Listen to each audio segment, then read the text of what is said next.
Konosuba.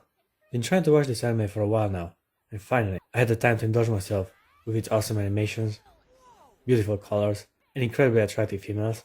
No wonder the show is so popular. I mean, it looks amazing. Yeah, we're off to a strong start, I guess, but damn, I really enjoyed this anime. It was such a pleasant surprise, and I feel kinda bad I didn't give it a try sooner. Konosuba was released a couple of years ago, back in 2016, and ever since then, the show has benefited from success and popularity in the anime community. If I were to guess, I'd say the girls are the ones that made this title so recognizable. These are some of the best waifus I've ever seen, and believe me, I watch my fair share of anime. Maybe young, but these eyes have seen unspeakable things. We have such a colorful and engaging cast of female characters that it was hard for me to play favorites right from the start. Their personalities might be recognizable stereotypes on the surface, but once you dig a little bit deeper, you get to see how outrageous and fun these girls actually are. But I'm getting ahead of myself. Let me introduce the protagonist of the story, a rather average teenage boy from Japan called Sato Kazuma. He's a shut-in that spends most of his days inside playing video games and probably masturbating to magical girls figurines.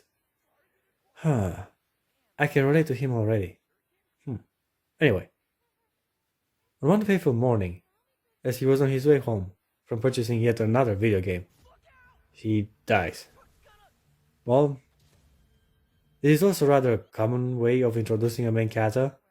Now, before going to the afterlife, Kazuma finds himself in an unexpected location. Here's where he meets Aqua, the goddess in charge of guiding young people with the misfortunate fate of dying so early in their lives. Right from the start, I can safely say Aqua is a beauty to behold. Look at all those female features, and she even behaves like a proper lady. Of course, she turns out to be an annoying little devil later in the story, but she still stays hot and sexy, which I guess it's good enough for me. Aqua makes a pretty strong argument against going to heaven, as it is an overrated place full of boring stuff, where they have a physical body, and therefore, of course, You can't have sex. needless to say, Kazuma was more than eager to reincarnate, but before he could do that, he was given a chance to take just one thing to help him out on his quest. Most of you might already guess what's about to happen. Kazuma chooses Aqua to accompany him in this new fantasy life. At first, this may sound like a terrific idea. Think about it. Once you have a goddess on your side, you are bound to be successful and have an easy life, right? Well, reality here is just as harsh and cunning as it was before. It turns out our little goddess is rather useless in a fight, Yup, totally useless. and her magic can't do much besides healing and purification. The protagonist does not fare bad either. He just does not have the requirements for an adventurer. He is smart and can talk his way out of a situation, which makes him more suitable for a merchant. With this much luck, I'd recommend you be a merchant instead, or something like that. Since this is an MMORPG-like fantasy world, adventurers have stats which specify their profile. While Kazuma has a lot of points for intelligence, his companion excels in pretty much every attribute, except for, well, intelligence. Yeah, she's a dumb bimbo. Guess it's as good of a time as any to describe our blue-haired goddess. As I said before, her body is fantastic, and her miniskirt works perfect with those legs. But unfortunately, she's a bit of a psycho. I guess every girl is kinda crazy around here, but Aqua is intentionally difficult towards the protagonist. She's manipulative, condescending, and selfish.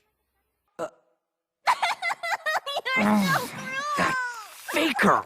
These are not desirable traits, and the main character is often annoyed with her. I think you're cool. Yeah, that's the word. Cool. God, would you stop trying to butter me up? Just tell me what you want and get it over with. She's lucky for that cute face and that ass, otherwise her lifespan would be rather short in this world. Aqua is so proud and entitled, she wants people to worship her, even though, at the moment, she possesses a mortal body. Sorry I couldn't tell you sooner, but I am the goddess Aqua. You really shouldn't drink so much. Both the protagonist and his goddess are broke and have to work hard labor jobs to barely sustain themselves. I like this story angle. It shows they have spirit and motivation to push on regardless of the environment. Naturally, Kazuma wants to become an adventurer, which means improving his skills and going on numerous quests. And yet somehow money seems to be their main issue throughout the show. I need some money! I thought I'd get a bigger reward after our quest, but I didn't, and I owe those guys, but I don't have any money! This is an interesting way to tell an epic fantasy story, by focusing more on the mundane life of our characters. Also, the show has a lot of comedy. There are plenty of numerous funny moments and clever jokes spread out between the episodes. It's mostly in the way the main character interacts with the girls around him. He's a maniac.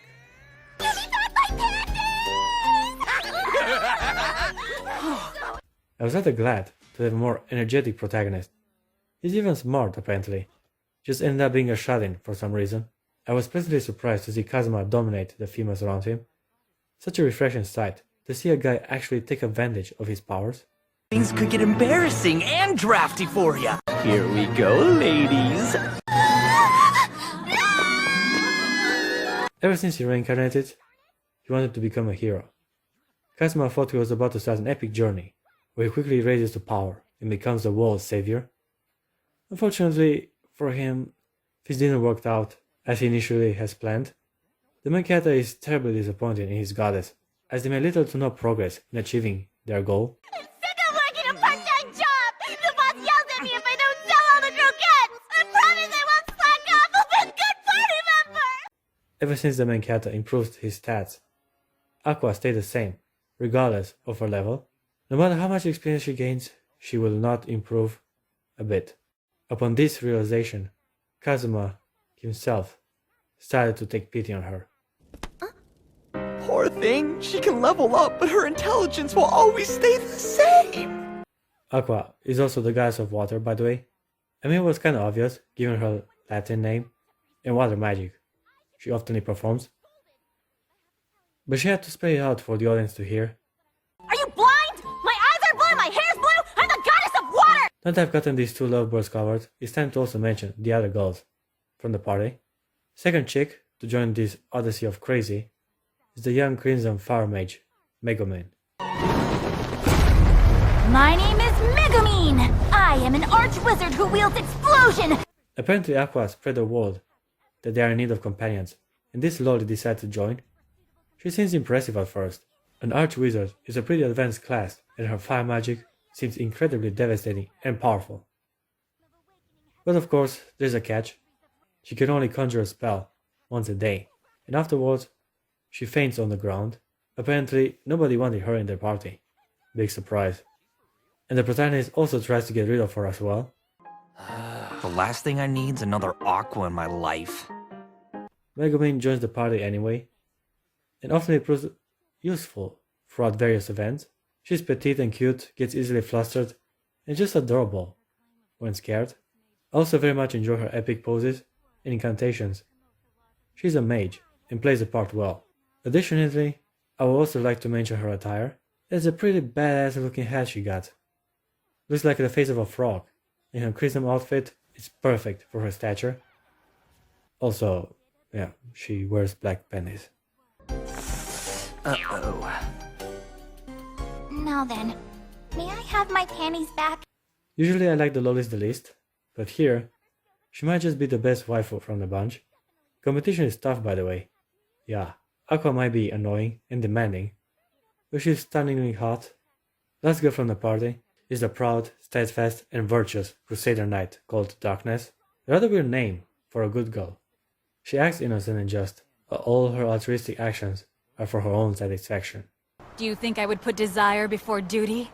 Yeah, that's exactly what you're doing. Darkness is a masochist that enjoys the pain and torment others inflict upon her. She gets thrilled when she hears about all the nasty, disgraceful things that might be done to her if she is to challenge the Demon King. Since days of old, becoming his erotic plaything has been a female knight's duty. And that alone makes it worthwhile to go! Later in the show, it is revealed that her real name is Raratina, and she's of noble birth. My real given name is Lalatina Dustiness Ford. Kinda funny how on the money the main character was when she called her a rich girl in the earlier episodes. What do you think? Looks like the kind of junk a spoiled-ass son of an aristocrat would wear. Darkness is the voluptuous type, while Megumi is petite and cute, she's mature and bouncy. And it looks like she's the one Kazuma seems to desire. She's a knight, an unbelievably gorgeous knight. She's so pretty, I got nervous and my voice squeaked. Ever since they first met, he was bewitched by her beauty. It was a rather fun moment. She got so close to him, the protagonist got scared. Sadly, Kazuma does not try to pursue her. After he learns of her fetish, Oh, it's my adolescent virgin hormones. They're being overloaded by her hotness. but in one fateful episode, he gets rather courageous around her. She's kinky, a real-life masochist. You see, I was sort of disappointed that we didn't have much fan service so far, but then the show brings down the titties, as Kazuma decides to visit a succubus shop.